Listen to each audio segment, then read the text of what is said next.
Hi hello friends, welcome back. இன்னைக்கு நம்ம எல்லாருக்குமே ரொம்ப ஃபேவரட்டான கறி தோசை ரெசிபி எப்படி செய்யலாம் தான் பார்க்க போகிறோம். ரொம்பவே ஒரு சூப்பரான ஒரு டேஸ்டான ஒரு பிரேக்ஃபாஸ்ட் ரெசிபி. கண்டிப்பாக ஃபுல் வீடியோ பார்த்து ட்ரை பண்ணி பாருங்கள். இப்போ இந்த கறி தோசை செய்கிறதுக்கு நம்ம ஃபஸ்ட்டு நம்ம இந்த சிக்கன் கிரேவி நம்ம ரெடி பண்ணணும். அதுக்காண்டி ஒரு கடாயில் ஒரு 5 டேபிள் ஸ்பூன் நான் கடலை எண்ணெய் சேர்த்துக்கிட்டேன். எண்ணெய் சூடாக ஆரம்பிச்சக்கப்புறமா நம்ம வெங்காயத்தை நல்லா வதக்கி எடுக்கணும். வெங்காயம் ரொம்ப சின்ன சின்ன துண்டுகளாக வெட்டி சேர்த்துருக்கேன். 2 பெரிய வெங்காயத்தை ரொம்ப சின்ன சின்ன துண்டுகளாக வெட்டி சேர்த்து வெங்காயம் நல்ல பொன்னிறத்துக்கு மாற அளவுக்கு நல்லா வதக்கி எடுத்துக்கோங்க. ஸ்டவ்வை ஹை ஃப்ளேமில் வச்சுட்டு ஒரு 3 நிமிஷத்துலேருந்து ஒரு 4 நிமிஷத்துக்கு நல்லா வதக்கி விட்டுக்கோங்க. ஓரளவுக்கு பொன்னிறத்துக்கு மாறினக்கப்புறமா ஸ்டவ்வை லோ ஃப்ளேமில் வச்சுட்டு இஞ்சி பூண்டு பேஸ்ட் ஒரு 1.25 டீஸ்பூன்லேருந்து ஒரு 1.5 டீஸ்பூன் சேர்த்து இஞ்சி பூண்டு பேஸ்ட்டோட பச்சை வாசனை போகிற அளவுக்கு நல்லா ஸ்டவ்வை லோ ஃப்ளேமில் வச்சுட்டு 1 நிமிஷத்துலேருந்து ஒரு 2 நிமிஷத்துக்கு நல்லா வதக்கி விட்டுக்கோங்க. இஞ்சி பூண்டு பேஸ்ட்டோட பச்சை வாசனை போனக்கப்புறமா ஸ்டவ் லோ ஃப்ளேம்லேயே இருக்கட்டும். நம்ம ரொம்ப சின்ன சின்ன துண்டுகளாக வெட்டின பச்சை மிளகாவும் அது கூடவே ஒரு 15லேருந்து ஒரு 20 கருவேப்பிலை இலையும் சேர்த்து அதையும் நல்லா இந்த வெங்காயத்தோட நல்லா ஒரு நிமிஷத்துலேருந்து ஒரு 30 செகண்டுக்கு நல்லா வதக்கி விட்டுக்கோங்க. வதக்கி முடிச்சக்கப்புறமா நம்ம தக்காளி சேர்த்துருக்கோம். தக்காளி 2 தக்காளியை ரொம்ப சின்ன சின்ன துண்டுகளாக வெட்டி சேர்த்துருக்கேன். தக்காளி ஓரளவுக்கு தொக்கு கன்சிஸ்டன்சியில் நம்ம வதக்கணும். அதனால் ஸ்டவ்வை மீடியம் ஃப்ளேமில் வச்சு ஒரு 2 நிமிஷத்துலேருந்து ஒரு 3 நிமிஷத்துக்கு நல்லா வதக்கி விட்டுக்கோங்க. வதக்கி முடிச்சக்கப்புறமா நம்ம ஸ்டவ்வை லோ ஃப்ளேமில் வச்சுட்டு மசாலா எல்லாமே சேர்த்துக்கிறோம். மசாலா என்னெல்லாம் சேர்க்குறோன்னு பார்த்துக்கிட்டிங்கன்னா நம்ம மஞ்சள் தூள் ஒரு 1/2 டீஸ்பூன் சேர்த்துருக்கோம். காஷ்மீரி மிளகாய் வத்தல் பொடி 1 டீஸ்பூனுக்கும் கொஞ்சம் கூட சேர்த்துருக்கோம். 1.5 டீஸ்பூன் கிடையாது, 1 டீஸ்பூனுக்கும் கொஞ்சம் கூட. அதுக்கப்புறமா மல்லித்தூள் 1 டீஸ்பூன் சேர்த்துருக்கோம். கரம் மசாலா ஒரு 3/4 டீஸ்பூன் சேர்த்துருக்கோம். சிக்கன் மசாலா ஒரு 3/4 டீஸ்பூன் சேர்த்துருக்கோம். சீரகத்தூள் ஒரு 1/2 டீஸ்பூன் சேர்த்துருக்கோம். கடைசியாக உப்பு 1 டீஸ்பூனுக்கும் கொஞ்சம் கூட சேர்த்துருக்கோம். 1.5 டீஸ்பூன் கிடையாது, 1 டீஸ்பூனுக்கும் கொஞ்சம் கூட. இது எல்லாத்தையுமே சேர்த்து தண்ணி எதுவுமே சேர்க்காம ஃபஸ்ட்டு நல்லா வதக்கி விட்டுக்கோங்க. வெங்காயம் தக்காளியோட நல்லா ஒரு நிமிஷத்துலேருந்து 2 நிமிஷத்துக்கு நல்லா வதக்கி முடிச்சக்கப்புறமா நம்ம சிக்கன் சேர்த்துக்கிறோம். ஸ்டவ் லோ ஃப்ளேம்லேயே இருக்கட்டும். சிக்கன் நான் 1/2 கிலோ போன்லெஸ் சிக்கன் சேர்த்துருக்கேன். நீங்கள் கறி தோசைக்கு பொறுத்த வரைக்கும் சிக்கன் நீங்கள் வீடியோவில் பார்த்தாலே தெரியும். ரொம்ப சின்ன சின்ன துண்டுகளாக வெட்டணும். ரொம்ப சின்ன சின்ன துண்டுகளாக வெட்டணும். ஓரளவுக்கு ரொம்ப சின்ன சின்ன துண்டுகளாக வெட்டி நான் 1/2 கிலோ சிக்கனை சேர்த்து அந்த மசாலாவோடையும் வெங்காயம் தக்காளியோடையும் நல்லா ஒரு 2 நிமிஷத்துலேருந்து ஒரு 3 நிமிஷத்துக்கு ஸ்டவ்வை லோ ஃப்ளேமில் வச்சு நல்லா வதக்கி விட்டுக்கோங்க. வதக்கி முடிச்சக்கப்புறமா நம்ம தண்ணி சேர்த்துக்கிறோம். தண்ணி நம்ம கிரேவிக்கும் சேர்க்குறோம், அதே நேரத்தில் சிக்கனை வேக வைக்கிறதுக்கும் சேர்க்குறோம். தண்ணி ஓரளவுக்கு 1/2 லிட்டர் தண்ணி நம்ம சேர்த்துக்கிட்டா போதும். ஏன்னா சிக்கன் கொதிக்கும் போது அதுவும் தண்ணி விடும். அதனால் ரொம்ப தண்ணி சேர்க்கணும் தேவை கிடையாது.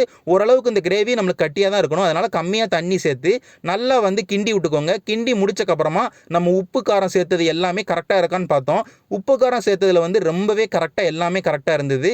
ஏன்னா காரம் உங்களுக்கு நம்ம காஷ்மீரி மிளகாய் வத்தல் பொடியும் சேர்த்துருக்கோம். அது கூட நம்ம பச்சை மிளகாவும் வெட்டி போட்டிருக்கோம். அது நம்ம கொதிக்க விடும்போது இன்னும் கொஞ்சம் நல்ல காரத்தை கொண்டு வரும். அதனால் காரத்தை முக்கியமாக பார்த்துக்கோங்க. உப்பு காரம்லாம் பார்த்து முடிச்சக்கப்புறமா நம்ம தண்ணி ஊற்றி அதை நம்ம கொதிக்க விட்டுருக்கோம். அதாவது கிட்டத்தட்ட மீடியம் ஃப்ளேமில் வச்சு ஒரு 10 நிமிஷத்துலேருந்து 12 நிமிஷத்துக்கு மூடி போட்டு சிக்கனை நல்லா வேக விட்டேன். ஒரு 12 நிமிஷம் கழிச்சு ஓப்பன் பண்ணி பார்த்தோன்னா சிக்கன் ஒரு 50% வெந்துருச்சு. இன்னும் ஒரு 50% நம்ம வேக வைக்கணும். அது எப்படி வேக வைக்கணும்னு சொல்கிறேன். நம்மளுக்கு கிரேவி கொஞ்சம் திக்காகவும் மாறணும், அதே நேரத்தில் டேஸ்ட்டும் கொஞ்சம் நல்லா கொடுக்கணுங்கிறதுக்காண்டி நம்ம தேங்காய் பால் சேர்த்துக்கிட்டோம். தேங்காய் பால் சேர்த்தா கிரேவியை நல்லா திக்காகவும் மாற்றும், அதே நேரத்தில் நல்ல டேஸ்ட்டும் கொடுக்கும். தேங்காய் பால் ஒரு 1/2 கப்பு தேங்காய் பால் சேர்த்துக்கிட்டேன். 1/2 கப்புக்கு மேலே தேங்காய் பால் சேர்க்காதீங்க, அது டேஸ்ட்டை மாற்றி விட்டுரும். ஒரு 1/2 கப்பு தேங்காய் பால் சேர்த்து கிரேவியோட நல்லா கிண்டி விட்டுட்டு திரும்ப மூடி போட்டு லோ ஃப்ளேமில் வச்சு ஒரு 7 நிமிஷத்துலேருந்து ஒரு 8 நிமிஷத்துக்கு வேக வைங்க. தேங்காய் பால் சேர்த்து ரொம்ப தர நம்ம கொதிக்க விடக்கூடாது. அதனால் லோ ஃப்ளேமில் வச்சு கொதிக்க விடணும். அதே நேரத்தில் ரொம்ப நேரமும் கொதிக்க விடக்கூடாது, ஏன்னா டேஸ்ட்டை மாற்றி விட்டுரும். அதனால் ஸ்டவ்வை லோ ஃப்ளேமில் வச்சு தேங்காய் பால் சேர்த்து ஒரு 7 நிமிஷத்துக்கு மட்டும் நீங்கள் லோ ஃப்ளேமில் கொதிக்க விட்டிங்கன்னா உங்களுக்கு சிக்கனும் நல்லா வெந்திருக்கும், கிரேவியும் நல்லா திக்காயிரும். இப்போ நீங்கள் வீடியோவில் பார்த்தாலே தெரியும், எண்ணெய் எல்லாம் நல்லா விட்டு பிரிஞ்சிருச்சு, உங்களுக்கு சிக்கன் நல்லா வெந்துருச்சு, கிரேவியும் நல்லா திக்காக ஆரம்பிச்சிருச்சு. இப்போ நம்ம ஸ்டவ்வை ஆஃப் பண்ணிட்டு இதை அப்படியே நம்ம ஓரத்தில் வச்சுருவோம். ஒரு 10 நிமிஷம் கழித்து நம்ம ஓப்பன் பண்ணி பார்த்தோம்னா நம்மளுக்கு கிரேவி நல்லா திக்காயிரும். நம்மளுக்கு நல்ல வாசனையோட நம்மளுக்கு அந்த கிரேவி சூப்பராக ரெடி ஆயிரும். இப்போ நம்ம தோசை விட ஆரம்பிச்சிடலாம். தோசை விடுறதுக்கு தோசை மாவு நான் எடுத்துக்கிட்டேன். தோசை மாவு பார்த்துக்கிட்டிங்கன்னா ஓரளவுக்கு நல்ல திக்காக இருக்கிற மாவாக பார்த்துக்கோங்க. ரொம்ப கட்டியாக இருக்கிற மாவாக, தண்ணி ரொம்ப ஊற்றிட வேண்டாம் மாவில். போல். அதனால் அந்த மாதிரி ஒரு தோசை மாவு வந்து திக்காக இருக்கிற தோசை மாவை எடுத்துக்கோங்க. அதுக்கப்புறமா நான் வீடியோவில் காட்டினது பார்த்தீங்கன்னா நான் ரெடி பண்ணி வச்ச அந்த கிரேவி, சிக்கன் கிரேவி. அதுக்கப்புறமா நான் முட்டையும் வந்து 2 முட்டை வந்து நான் நல்லா வந்து கலக்கி வந்து எடுத்துக்கிட்டேன். இது 3மே எடுத்து வந்து ஃபஸ்ட்டு வந்து டேபிளில் வச்சுருங்க. அதுக்கப்புறமா தோசைக்கல்லை வந்து ஸ்டவ்வில் வச்சுட்டு நம்ம வந்து எண்ணெய் வந்து தேய்ச்சிக்கிடுவோம். நான் வந்து எண்ணெய் தேய்ச்சிட்டு கல் வந்து லைட்டாக சூடாக ஆரம்பித்த உடனே நான் வந்து தோசை வந்து விட்டுட்டேன். எதுக்காண்டினா நம்ம இதுக்கு மேலே நிறைய ஸ்டஃபிங் வைக்கணும், அதனால் வேகணும். எப்போவுமே கல் நல்லா சுட்டக்கப்புறம் தான் தோசை விடணும்.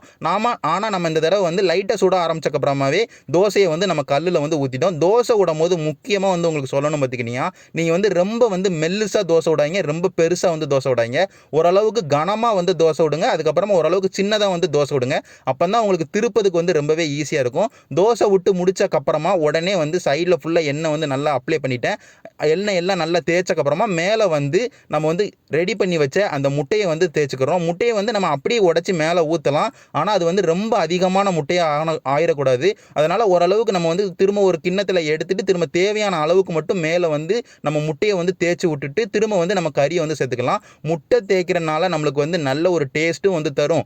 அதே நேரத்தில் நம்மளுக்கு வந்து ஹெல்த்தியும் கூட. அதே நேரத்தில் முக்கியமாக வந்து அந்த கிரேவியை வந்து ஸ்டிஃபாக லைட்டாக வந்து பிடிக்கும் நம்மளுக்கு முட்டை. அதனால் முட்டையை வந்து மேலே அப்ளை பண்ணிட்டோம்னா நம்மளுக்கு வந்து மேலே இருக்கிற சிக்கனை வந்து ஓரளவுக்கு கிரிப்பாக வந்து பிடிச்சிக்கிடும். அதனால் முட்டையை அப்ளை பண்ணி முடித்த உடனே நம்ம வந்து ரெடி பண்ணி வச்ச அந்த சிக்கன் கிரேவியை வந்து சிக்கன் எல்லாத்தையுமே நல்லா வந்து தனித்தனியாக எடுத்து மேலே வந்து இப்படி வந்து நல்லா வந்து கோட் பண்ணி எடுத்துக்கோங்க. எல்லா சைடும் நல்லா வந்து சிக்கன் இருக்கிற மாதிரி நல்லா வந்து மேலே வந்து சிக்கனை வந்து நீங்கள் வந்து நல்லா வந்து எல்லா சைடும் கோட் பண்ணி எடுத்துக்கோங்க. நீங்கள் வந்து தண்ணி, அதாவது கிரேவியை வந்து ஊற்றிடக்கூடாது. ஓரளவுக்கு நல்லா வடிகட்டி சிக்கனை மட்டும்தான் நீங்கள் வந்து மேலே ஊற்றணும். ஏன்னா நீங்கள் மேலே ஸ்டஃபிங் நிறைய வெயிட் வைக்க உங்களுக்கு திருப்பதுக்கு ரொம்ப கஷ்டமாயிரும். சிக்கன் வந்து நல்லா எல்லா சைடும் வச்சு முடிச்சக்கப்புறமா மேலே வந்து கொஞ்சம் எண்ணெய் வந்து நல்லா ஊற்றி விட்டுக்கிட்டேன். எண்ணெய் ஊற்றி முடிச்சக்கப்புறமா கொத்தமல்லி இலையை வந்து நல்லா வந்து தூவி விட்டுக்கிட்டேன். சின்னதாக வெட்டின கொத்தமல்லி இலை வந்து நல்லா வந்து தூவி விட்டுக்கிட்டேன். எல்லாத்தையும் தூவி விட்டு முடிச்சக்கப்புறமாவே நம்மளுக்கு வந்து கீழ் சைடு வந்து நல்லா வந்து வெந்திருக்கும். இது எல்லாமே பண்ணும் போது ஸ்டவ்வை வந்து லோ ஃப்ளேமில் வச்சுட்டு பண்ணணும். லோ ஃப்ளேம்லேயே வச்சக்கப்புறம் தான் நம்ம வந்து அதுக்கு மேலே எண்ணெய் ஊற்றுவோம். அதுக்கப்புறமா வந்து நம்ம முட்டை ஊற்றுவோம். அதுக்கப்புறமா வந்து சிக்கன் ஸ்டஃபிங் வைப்போம். அதுக்கப்புறமா வந்து கொத்தமல்லி இலை சேர்ப்போம். இது எல்லாமே சேர்த்து முடிக்கிறதுக்குள்ளே கீரை வந்து நம்மளுக்கு கறியிடக்கூடாது. அதனால் ஸ்டவ் வந்து லோ ஃப்ளேமில் வச்சுட்டு இது எல்லாத்தையுமே சேர்த்துட்டு திரும்ப நம்ம வந்து திருப்பி போட்டுட்டு திரும்ப ஒரு 3 நிமிஷம் வந்து கீழே வந்து வேக வைக்கிறோம். நம்மளுக்கு கறியோட சேர்த்து அந்த கீழ் பகுதியை நல்லா வேக வச்சதுக்கப்புறமா நம்மளுக்கு வந்து நல்ல வாசனை வர ஆரம்பிக்கும். வாசனை வந்துருச்சுனாலே நம்மளுக்கு வந்து கீழே வந்து நல்லா வெந்துருச்சுன்னு அர்த்தம். நம்ம வந்து ஒரு 3 நிமிஷத்தில் லோ ஃப்ளேமில் வச்சு கொதிக்க விட்டாலே நம்மளுக்கு நல்ல வாசனை ஆரம்பிச்சிடும். அதுக்கப்புறம் நீங்கள் திருப்பி போட்டிங்கன்னா உங்களுக்கு கறி தோசை வந்து ரொம்பவே சூப்பராக 2 சைடும் வந்து சூப்பராக கிடச்சிடும். இப்போ வீடியோவில் காட்டுற மாதிரி ரொம்ப அற்புதமாக வந்து உங்களுக்கு வரும். கண்டிப்பாக இதே மாதிரி எல்லா தோசையும் கறி தோசையும் வந்து ரெடி பண்ணிடுங்க.